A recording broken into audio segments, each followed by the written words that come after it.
Shalom, welcome to Tactical Torah. I'm Heath Hayes. Today is day 101 of Read the Bible in a Year. And we are in 1 Kings chapter 7. We're going to read chapter 7 and 8. So if you want to follow along in the scriptures, I'm on page 354. Chapter 7. And Solomon built his own house for 13 years, and he completed his entire house. And he built the house of the forest of Lebanon. It was 100 cubits long and 50 cubits wide and 30 cubits high, with 4 rows of cedar columns and cedar beams on the columns. And it was paneled with cedar above the beams that were on 45 columns, 15 to a row. And there were windows with narrowed frames in 3 rows, and window was opposite window 3 times. And all the doorways and doorposts had square frames, and window was opposite window 3 times.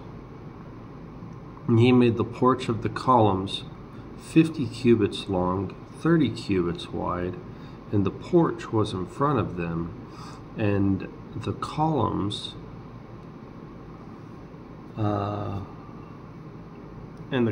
and the roof was in front of them.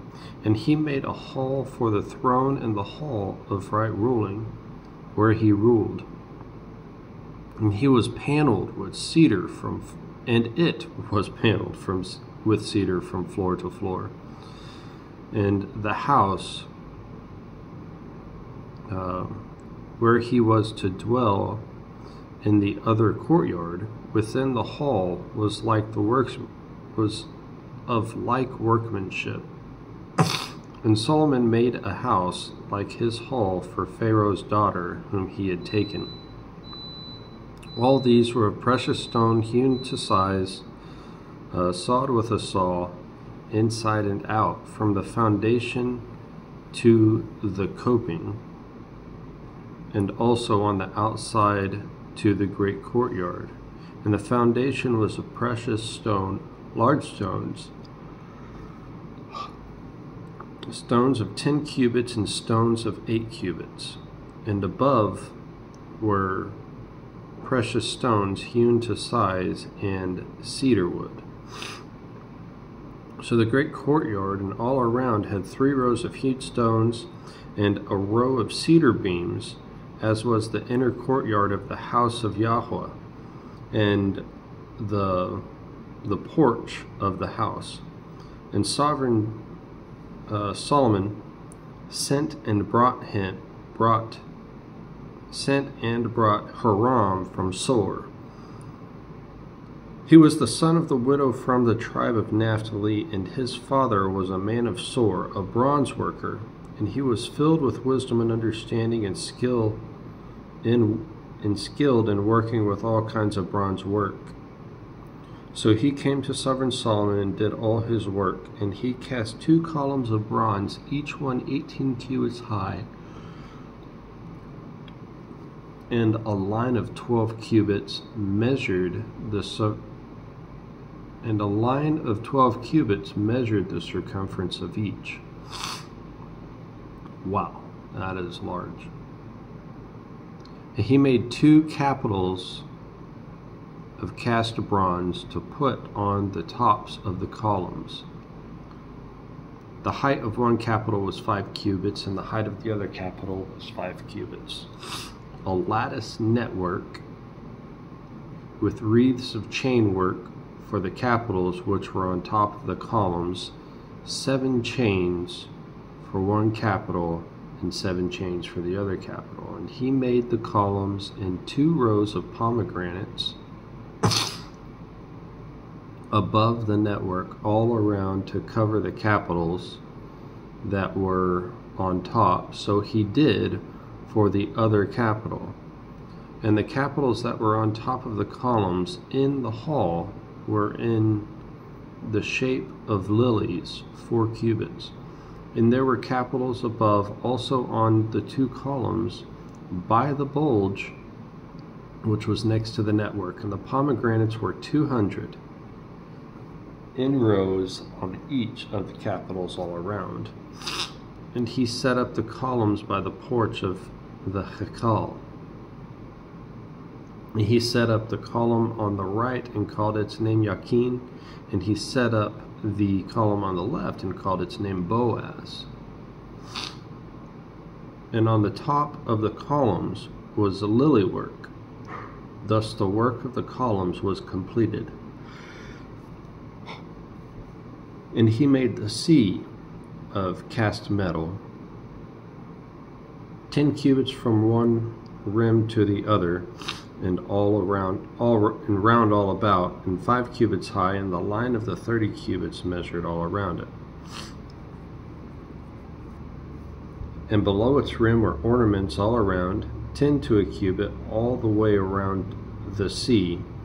The ornaments were cast in 2 rows when it was cast. It stood on 12 oxen, 3 facing north, 3 facing west, 3 facing south, 3 facing east. And the sea was set upon them, and all their back parts were inward. And it was a handbreadth thick, and its rim was shaped like the rim of a cup, like a lily blossom. It held 2,000 baths. Wow. He made 10 stands of bronze. Each stand was 4 cubits long and 4 cubits wide and 3 cubits high. And this is how the stands were made. And they had side panels, and the side panels were between frames. And on the side panels that were between the frames were lions, oxen, and cherubim, and a pedestal above the frame. Below the lions and oxen were wreaths of beaten work. And each stand had 4 bronze wheels and axles of bronze, and its 4 feet had supports. Under the basin were cast supports beside each wreath, and its opening inside the crown at the top was 1 cubit, and the opening was round, like the work of the pedestal, 1½ cubits. And also on the opening were engravings, but the side panels were square, not round. And the 4 wheels were under the side panels, and the axles of the wheels were joined to the stand. And the height of a wheel was 1½ cubits, and the wheels were made like chariot wheels. Their axle pins and their rims and their spokes and their hubs were all cast. And there were 4 supports at the 4 corners of each stand. Its supports were of the stand itself. And on the top of the stand, 1/2 cubit in height, round all around, and on the top of the stand its flanges and its panels were of the same. And on the plates of its flanges and on its side panels he engraved cherubim, lions, and palm trees according to the clear space on each, with wreaths all around. He made the 10 stands like this. All of them were of 1 mold, 1 measure, and 1 shape. And he made 10 basins of bronze. Each basin contained 40 baths, and each basin was 4 cubits, 1 basin on each side of the 10 stands. And he put 5 stands on the right side of the house and 5 on the left side of the house. And he put a sea on the right side of the house to the east, facing the south. And Hiram made the pots and the shovels and the bowls, and Hiram completed doing all the work that he was to do for sovereign Solomon on the house of Yahweh. 2 columns and the bowl-shaped capitals that were on the top of the columns, and 2 networks covering the 2 bowl-shaped capitals that were on top of the columns, and the 400 pomegranates for the 2 networks, 2 rows of pomegranates for each network to cover the 2 bowl-shaped capitals that were on top of the columns, and the 10 stands and the 10 basins on the stands, and the 1 sea, and the 12 oxen under the sea, and the pots, and the shovels, and the bowls, and all the utensils which Hiram made for sovereign Solomon for the house of Yahweh were of polished bronze. And the sovereign had them cast in clay in the district of Jordan between Sukkot and Sarathan. And Solomon left all of the utensils unweighed because they were many, nor was the weight of the bronze searched out.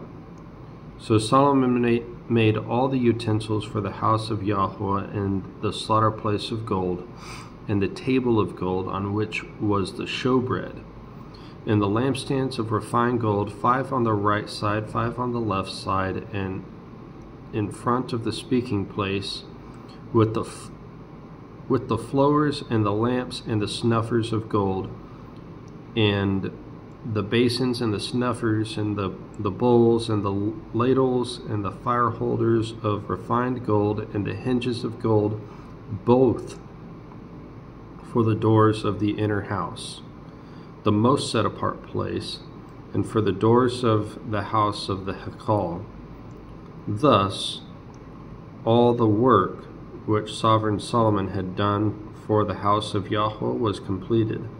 And Solomon brought in the set-apart items of his father David, the silver and the gold, and the utensils, and he put them in the treasuries of the house of Yahweh. All right. Chapter 8. Then Solomon assembled the elders of Israel and all the heads of the tribes, the chief fathers and the children of Israel, to the sovereign Solomon in Jerusalem, to bring up the ark of the covenant of Yahweh to the from the city of David, which is Sion. And all the men of Israel assembled to sovereign Solomon at the festival in the mouth of Ethanim, which is the 7th new moon. And all the elders of Israel came, and the priests took up the ark and brought up the ark of Yahweh, and the tent of appointment, and all the set apart utensils that were in the tent, and the priests and the Levites brought them up. And the sovereign Solomon and all the congregation of Israel who had assembled with him were with him before the ark, slaughtering so many sheep and cattle that they could not be counted or numbered. And the priests brought in the ark of the covenant of Yahweh to its place, into the speaking place of the house, to the most set apart place under the wings of the cherubim, for the cherubim spread 2 wings over the place of the ark, and the cherubim covered over the ark and its poles, and the poles extended so that the ends of the poles were seen from the set apart place in front of the speaking place, but they were not seen from outside, and they are there to this day. There was not in the ark only 2 tablets of stone which Moshe put there at Horeb, where Yahweh made the covenant with the children of Israel when they came out of the land of Mitzrayim. And it came to be, when the priest came out of the set-apart place, that the cloud filled the house of Yahweh, so that the priests were unable to stand and perform the service because of the cloud, for the esteem of Yahweh filled the house of Yahweh. And Solomon said, Yahweh has said he would dwell in the dark cloud. It's very similar to 2 Chronicles chapter 5. All the people gathered together to worship the Father, because they had all come together to supply the materials to build the temple, right? And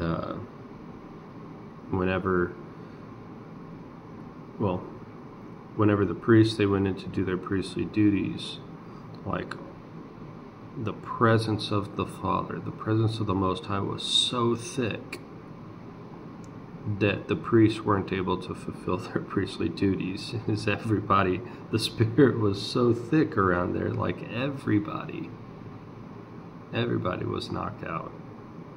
2 Chronicles chapter 5, read it. It's an awesome story. That's very similar to right here. Could be the same instance from a historical perspective. So with that said, what verse were we on? Chapter 8, verse 13. I have indeed built you an exalted house, an established place for you to dwell in forever. And the sovereign turned around and blessed the assembly of Israel while all the assembly of Israel was standing. And he said, Blessed be Yahweh Elohim of Israel, who spoke with his mouth to my father David, and his hand has filled it, saying, Since the day I brought my people Israel out of Mitzrayim, I have chosen no city from any tribe of Israel in which to build my house for my name to be there. But I chose David to be over my people Israel. And it was in my heart, it was in the heart of my father David to build a house for the name of Yahweh Elohim of Israel. But Yahweh said to my father David, Because it has been in your heart to build a house for my name, you did well that it was in your heart. Only you do not build the house, but your son who is coming from your loins, he does build the house for my name.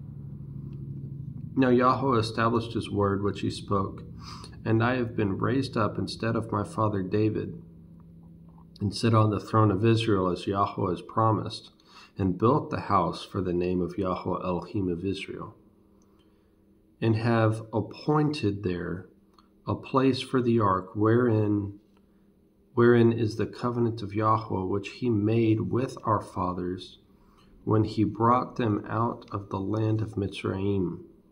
And Solomon stood before the slaughter place of Yahweh in front of all the assembly of Israel, and spread out his hands toward the heavens, and said, Yahweh Elohim of Israel, there is no Elohim in the heavens above or on the earth below like you, guarding your covenant and loving commitment with your servants who walk before you with all their heart, who has guarded that which you did promise your servant David my father. Indeed, you have both spoken with your mouth, and have filled it with your hand, as it is this day. And now, Yahweh Elohim of Israel, guard what you promised your servant David my father, saying,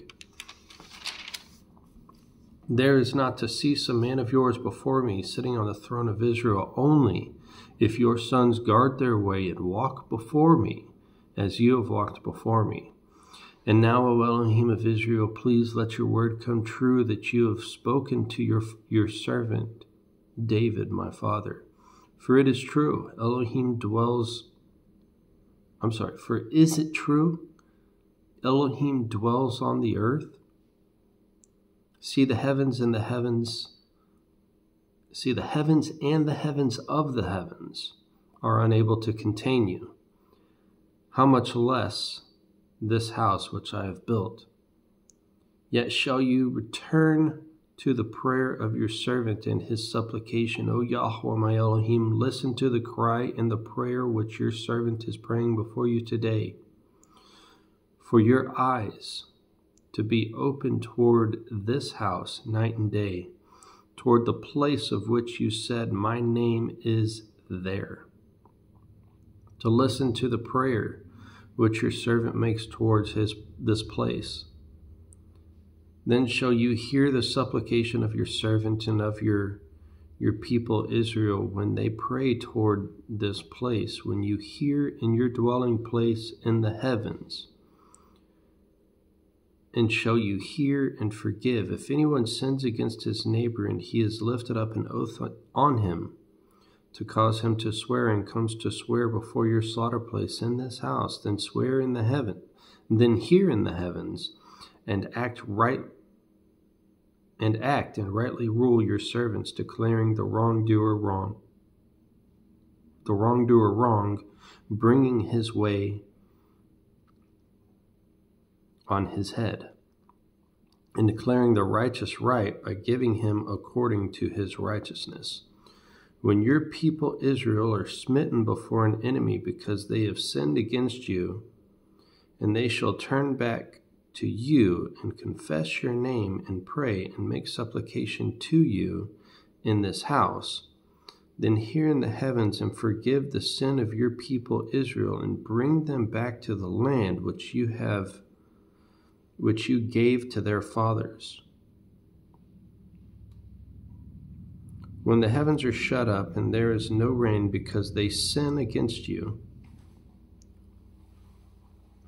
when they pray toward this place and confess your name and turn from their sin because you afflict them, then hear in the heavens and forgive the sin of your servants, your people Israel, for you teach them the good way in which they should walk, and shall give rain on your land, which you have given to your people as an inheritance. When there is scarcity of food in the land, when there is pestilence, blight, mildew, locust, grasshoppers, when their enemy distresses them in the land of their cities, any plague, any sickness, whatever prayer, whatever supplication made by any one of all your people Israel, with each knowing the plague of his own heart, and shall spread out his hands towards this house, then hear the heavens, your dwelling place, and forgive and act and render unto everyone according to all his ways, whose heart you know, because you alone know the hearts of all the sons of men, so that they fear you in all the days that they live in the land which you gave to your fathers. Also concerning a foreigner who is not your people Israel, but has come from a far land for your name's sake, since they hear of your great name and your strong hand and your outstretched arm, and he shall come and pray toward this house. Hear in the heavens your dwelling place, and do according to all for which the foreigner calls to you, so that all the peoples of the earth know your name and fear you, as do your people Israel, and know that his house which I have built is called by your name. When your people go out to battle against their enemy in the way that you send them, and they shall pray to Yahweh toward the city which you have chosen, and toward the house which I have built for your name, then shall you hear in the heavens their prayer and their supplication, and maintain their cause. When they sin against you, for there is no one who does not sin, and you become enraged with them, and give them to the enemy, and they take them captive to the land of the enemy, far or near, and they shall turn back unto their heart in the land where they have been taken captive, and shall turn and make supplication to you in the land of those who took them captive, saying, we have sinned and acted crookedly, we have committed wrong. And they shall turn back to you with all their heart and with all their being in the land of their enemies, who led them away captive, and shall pray to you toward their land which you gave to their fathers, the city which you have chosen, and the house which I have built for your name. Then shall you hear in the heavens your dwelling place, their prayer and their supplication, and maintain their cause, and forgive your people who have sinned against you and all their transgressions which they have transgressed against you. and give them compassion before those who took them captive, and they shall have compassion on them, for they are your people and your inheritance, whom you brought out of Mitzrayim, out of the iron furnace. Let your eyes be on the supplication of your servant and the supplication of your people Israel, to listen to them whenever they call to you. For you have separated them unto yourself for an inheritance out of all the peoples of the earth, as you spoke by the hand of your servant Moshe, when you brought out fathers out of Mitzrayim, O Master Yahweh. And it came to be, when Solomon had ended praying all this prayer and supplication to Yahweh, that he rose up from before the slaughter place of Yahweh, from kneeling on his knees, with his hands spread up to the heavens, and he stood and blessed all the assembly of Israel with a loud voice, saying, Blessed be Yahweh, who has given rest to his people Israel, according to all that he promised. There has not failed one word of all his good word, which he promised through his servant Moshe. Yahweh our Elohim is with us, as he was with our fathers. He does not leave us nor forsake us, to incline our hearts to him, to walk in all his ways, to guard his commands, his laws, his right rulings, which he commanded our fathers. And let these words of mine, with which I have made supplication before Yahweh, be near Yahweh our Elohim day and night, to maintain the cause of his servant and the cause of his people Israel, the matter of each day in its day, so that all the peoples of the earth might know that Yahweh is Elohim, there is no one else. Let your heart therefore be perfect to Yahweh our Elohim, to walk in his laws and guard his commands as at this day. And the sovereign and all Israel with him slaughtered slaughterings before Yahweh. And Solomon slaughtered slaughterings of peace offerings, which he slaughtered to Yahweh, 22,000 bulls and 120,000 sheep. Thus the sovereign and all the children of Israel dedicated the house of Yahweh. On that day, the sovereign set apart the middle of the courtyard that was in front of the house of Yahweh. For there he made ascending offerings and the grain offerings and the fat of peace offerings, because the bronze slaughter place that was before Yahweh was too small to contain the ascending offering. And the grain offerings and the fat of the peace offerings. And Solomon at that time performed the festival, and all Israel with him, a great assembly from the entrance of Hamath to the Wadi of Mitzrayim, before Yahweh our Elohim 7 days and 7 days, 14 days. On the 8th day he sent the people away, and they blessed the sovereign and went to their tents rejoicing and glad of heart for all the goodness that Yahweh had done for his servant David and for Israel his people. An incredibly long reading for just 2 chapters, but it's a good one. Shalom.